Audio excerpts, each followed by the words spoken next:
Olá, Constelação! Mais um vídeo no canal. Nossa, como eu estou me sentindo feliz, cara.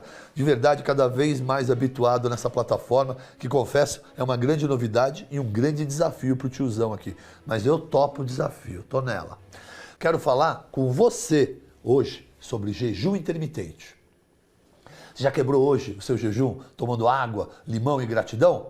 Então você está pronto para assistir esse vídeo. Vocês se lembram que no vídeo de estilos alimentares eu falei sobre eles não serem uma modinha e expliquei um pouco sobre cada um deles, certo? Se não lembra ou não assistiu, eu vou deixar a dica. Corre lá na descrição do meu canal do YouTube, pega o link sobre estilos alimentares para poder... Ah, e também já deve ter no ar o meu vídeo sobre low carb.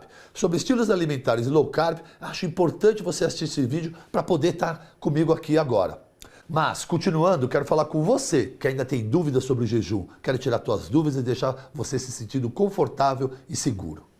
Jejum não é um modismo. Chamar o jejum de modismo é quase uma falácia. O jejum é praticado pelas sociedades há milênios, em todas as religiões. E não estou dizendo que seja o mesmo objetivo. O objetivo da religião é uma experiência de sofrimento, de entendimento da dor do próximo, da ausência da comida e, com isso, uma elevação espiritual. Mas, inevitavelmente, todos aqueles que jejuavam por razões espirituais estavam colhendo benefícios de saúde física. É deles que eu quero falar com você. Uma coisa muito importante também é que você tem que entender que o jejum não foca no que vai comer, e sim no fato de um período sem comer. As pessoas ficam muito mais preocupadas no que vão comer fora do jejum do que aquilo que deve se fazer durante o jejum. Vou fazer uma pausa importante. Há muitos conceitos mais radicais e severos que condenam até uma água com limão durante o jejum ou um adoçante. Isso é muito discutível, mas de uma forma geral, a única coisa permitida durante esse período de jejum e que é indiscutível com qualquer linha de pensamento é que só é permitido no jejum água à vontade, chá e café também, contanto que não os adocem. Tão pouco nem açúcar e tão pouco adoçantes. Vou fazer um exemplo. Você jantou às 8 horas da noite. Vou te dar um exemplo simples. Como é que eu faço o jejum, doutor? Você jantou às 8 horas da noite? Tente jantar 2 horas antes de dormir. Jante às 8, durma às 10. Acordou por volta das 8, você já fez 12 horas de jejum, se você jantou às 8. Se você esperar mais 4 horas para o meio-dia, você vai completar 16 horas de jejum e aí então vai almoçar, tendo feito um jejum intermitente de 16 horas de jejum com 8 horas de janela, que é um modelo muito habitual, 16-8. Olha como é simples, está ao alcance de todos. Muitos de vocês já quase o praticam. Jantam por volta das 8, vão dormir 1 ou 2 horas depois. Pela manhã, alguns nem sentem fome, alguns sequer desejam comer pela manhã. Comem por conta daquele estigma da sociedade, da medicina, da indústria, da mídia, obrigando você e tentando fazer você acreditar que o café da manhã é a refeição mais importante. Isso é uma outra grande mentira que foi feita pela indústria alimentícia. Assim como fazer você acreditar que comer de 3 em 3 horas, comer o tempo todo, é uma maneira para acelerar o metabolismo e emagrecer. Comer o tempo todo para emagrecer, eu acho que isso só atende de verdade aos interesses financeiros da indústria alimentícia, que nos enganou por muito tempo. O jejum nunca vai te matar, mesmo porque é só pegar uma maçã e morder, e você acabou de ressuscitar. Então esse medo de jejum chega a ser bizarro. Porque se você tem medo de fazer jejum, eu te solicito uma coisa, faça jejum com uma maçã na mão o dia inteiro. A hora que você achar que está morrendo, morde. Com certeza vai passar. E você vai entender com o tempo que se você não conseguiu fazer 16, mas fez 10, no outro dia vai fazer 12, no outro dia vai fazer 14, e de repente você concluiu as suas 16 horas de jejum. O que mais atrapalha no período de jejum não é o fato de não comer, é a sua ansiedade em imaginar que pode estar passando mal e que o seu corpo pode estar sofrendo, então pode estar sendo debilitado pela ausência de comida. Eu tenho que te dizer que o corpo humano está extremamente habituado aos períodos de jejum. A nossa vida moderna, comendo várias vezes por dia, não tem mais 100 anos. Se você colocar na nossa história, não tem mais 100 anos essa oferta de comida para se comer o dia inteiro. Então, desde o período paleolítico até há pouco tempo atrás, comia-se 1, 2 vezes por dia e sempre houveram períodos longos de jejum. Esse comportamento moderno gerado pela indústria alimentícia, estimulado pelas propagandas da TV e também, infelizmente, pela própria classe de profissionais da área de saúde que aceitaram e atenderam e preconizaram esse conceito que comer o tempo todo, comer de 3 em 3 horas pode acelerar o seu metabolismo e melhorar. Bom, comer de 3 em 3 horas é um parênteses importante. Pode ser uma ferramenta muito inteligente, importante, estratégica para atletas, para bodybuilders, para um grupo específico. De novo, eu não estou falando para um grupo específico, estou falando para a grande sociedade. Então eu sempre gosto de fazer esse parênteses, porque alguém que está interessado no meu vídeo, mas é um bodybuilder, por exemplo, pode ficar sem entender o que eu estou lhe propondo. Eu não estou pedindo para você parar de comer. Você é um bodybuilder, você constrói o seu corpo, você tem que comer para construir tudo isso. Voltando, estou falando com a grande massa, a grande sociedade, nossos pais, nossos avós, nossos tios, nossas tias, nossos filhos que estão nas escolas, que estão trabalhando, que estão fazendo uso de comida o tempo todo para levar um conforto, um aconchego ou uma recompensa. Quantas vezes no dia você não tem fome nenhuma, mas necessita colocar algo na boca? Ansiedade, compulsão, são todos gatilhos emocionais que também já foram esclarecidos num vídeo sobre saúde mental, um vídeo que também você vai encontrar na minha descrição no meu canal de YouTube, que chama Ressignificamente, que aliás foi um desafio que eu lancei no Instagram, a grande maioria de vocês deve ter acompanhado. Uma coisa muito importante é, feito o jejum, concluído o jejum com água, com seu chá, o seu café não adoçado, chegou a hora então de fazer o desjejum, quebrar o seu jejum. Agora, esse momento é muito importante. Afinal de contas, você se privou de comida, você se privou de produtos industrializados e até de comida por um bom tempo. Qual é a sacada agora? Qual é o primeiro alimento a colocar? O que fazer depois de um longo período de jejum? Eu vou colocar para vocês a minha opinião, as minhas sugestões. Eu não sou dono da verdade, mas eu tenho meu conceito formado e estou aqui compartilhando com vocês. A ideia de fazer 16 horas de jejum, 12, 24 horas de jejum, tem alguns modelos, logo eu vou colocar um quadro para mostrar para vocês as diferentes modalidades de jejum. Tem-se como objetivo bater de frente e corrigir uma condição metabólica muito comum na era moderna. Todos nós estamos com glicose alta e insulina alta. De uma forma geral, todos que estamos comendo de forma desgovernada, estamos com insulina alta, uma resistência insulínica, uma circunferência abdominal um pouquinho maior. E aí então, passaram 16, 18, 24 dias de jejum, o que você vai comer? Uma tapioca? Alguns ainda acreditam no conceito fit da tapioca, mas toda farinha branca, refinada, com glúten ou sem glúten, assada, tem um altíssimo índice glicêmico. Não parece inteligente você ter passado várias horas em jejum e, de repente, dar um estímulo, dar um apertão no seu pâncreas para ter um pico insulínico nesse momento. É quase jogar o seu jejum fora. Essa é a minha ideia, é o conceito que eu tenho. Se você se privou de comida, você manteve um platô de insulina mais baixo, não parece inteligente ao comer, jogá-lo para cima. E aí, doutor, então o que eu vou comer? Bom, não precisa comer cereais, não precisa comer farinha, não precisa comer pão, não precisa comer tapioca essa hora. Coma comida de verdade. Prefira essencialmente gorduras e proteínas. Se for a hora do almoço, vá direto para o almoço, seu grelhado, sua salada, seu azeite, suas oleaginosas, seus queijos gordos. E se for um café da manhã, vamos iniciar com ovos, queijos gordos, ovos com bacon artesanal, proteínas. Procure iniciar sua primeira refeição com proteínas ou até com gordura, um pool de oleaginosas no café da manhã.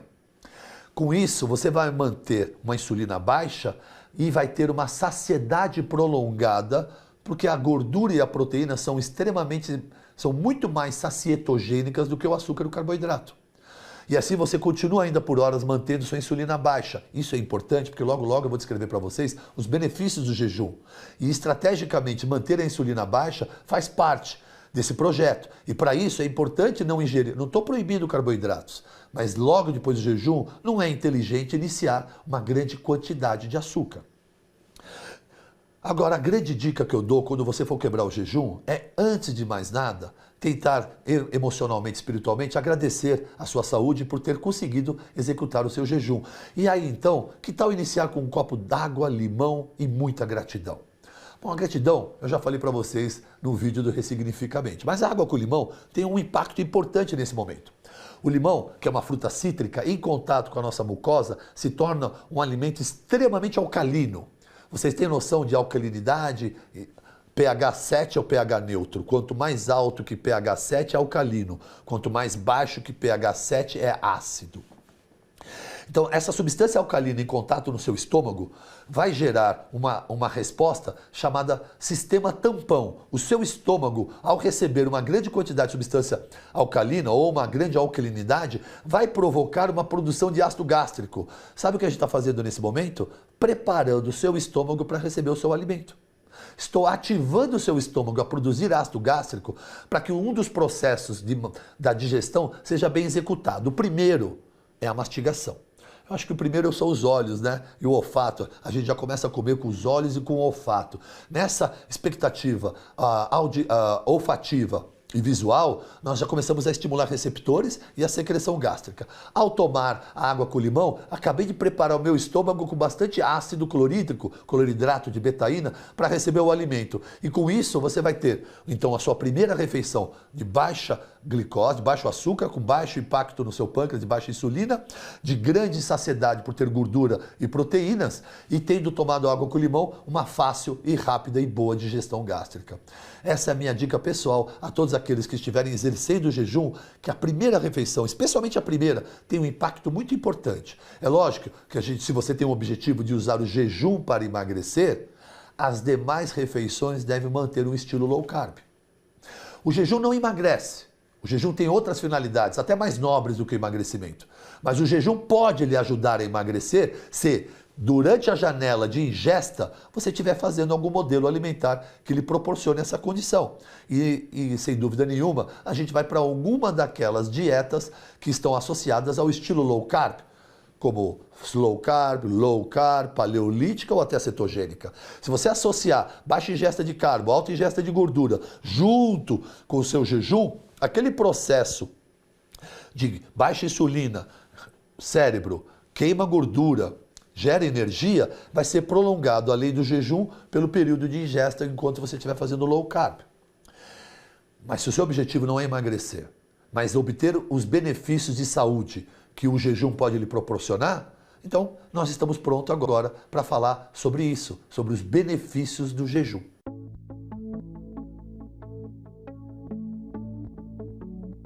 Eu gosto de enumerar seis grandes benefícios. Altera a função das células, genes e hormônios durante o período em que o corpo realiza o processo de reparação celular. Olha só o que significa isso. Reparação celular. Nosso intestino o tempo todo está comendo, o tempo todo ingerindo, o tempo todo, nesse conceito, desse comportamento moderno, nós não damos tempo para nossas células intestinais, os enterócitos, descansarem sem terem que trabalhar e poderem fazer os seus reparos celulares. Imagina o intestino, o tempo todo esse túnel carregado de comida, ele não descansa. O jejum é uma oportunidade para você dar a um órgão extremamente importante como o intestino, já falamos sobre a conexão dele com o cérebro e a importância da manutenção da saúde intestinal para se ter uma saúde física e mental boa. Mas um período de jejum pode trazer ao seu intestino uma sensação de oportunidade, uma sensação plena de limpeza e de oportunidade de reparo celular. O jejum traz muito claramente esse benefício para o intestino. Segundo, redução da resistência insulínica e da glicemia. Nós falamos isso agora há pouco. Você pode, o jejum, então, nesse momento, se a gente fala da redução da insulina, mas você não só emagrecer, mas nesse caso em especial, tratando a resistência insulínica, eu estou tratando todos aqueles indivíduos já diabéticos e aqueles que estão caminhando para a evolução da diabetes. À medida que eu consigo reduzir os níveis insulínicos e a glicemia desse paciente, já estou de forma proativa e preventiva atuando nesse paciente, nesse indivíduo que está evoluindo para a diabetes. E acredite, revertemos, eu não posso dizer cura, porque o Conselho Federal de Medicina proíbe que eu diga que a diabetes pode ser curada. Ok, nós aceitamos esse conceito. Então a dieta é uma grande maneira, não de cura, mas de controle da sua doença e da sua diabetes. O produto alimentício tem o poder de lhe adoecer e o alimento tem o poder de lhe curar. Basta você ter um entendimento sobre o que lhe acomete, quais alimentos e qual é a sua condição. Todos os indivíduos com uma condição pré-diabética, circunferência abdominal elevada, ou indo para um quadro que chamamos de diabesidade, a obesidade associada ao progresso da diabetes. Não tenho a menor dúvida, hoje as maiores organizações de saúde e sociedades médicas confirmam e concordam. Até há pouco tempo não o faziam, mas hoje o fazem e entendem que o low carb é uma ferramenta, uma estratégia, uma técnica para tratar e corrigir os pacientes diabéticos ou evoluindo para diabetes. E continuando na mesma linha, isso inevitavelmente vai repercutir no coração. Essa mudança comportamental, como afetou, impactou no pâncreas e na insulina, no diabético, no pré-diabético, no obeso e no emagrecimento, também vai impactar no coração. Vão diminuir drasticamente seus níveis de triglicérides, seu HDL vai melhorar, seu LDL ruim vai diminuir. Isso é nada mais do que uma prevenção e promoção da sua saúde cardíaca.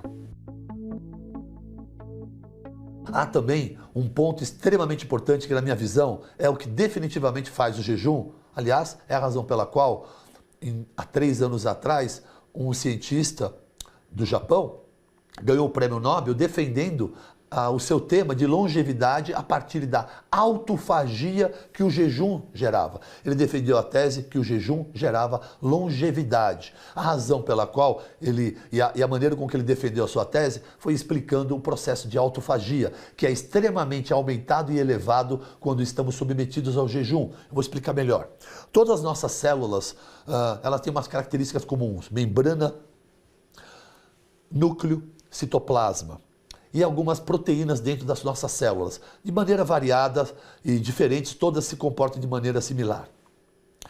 Durante nosso processo de envelhecimento e nosso comportamento obsceno com relação à alimentação e sedentarismo, nós vamos tendo cada vez mais células envelhecendo com proteínas envelhecidas dentro dessas células.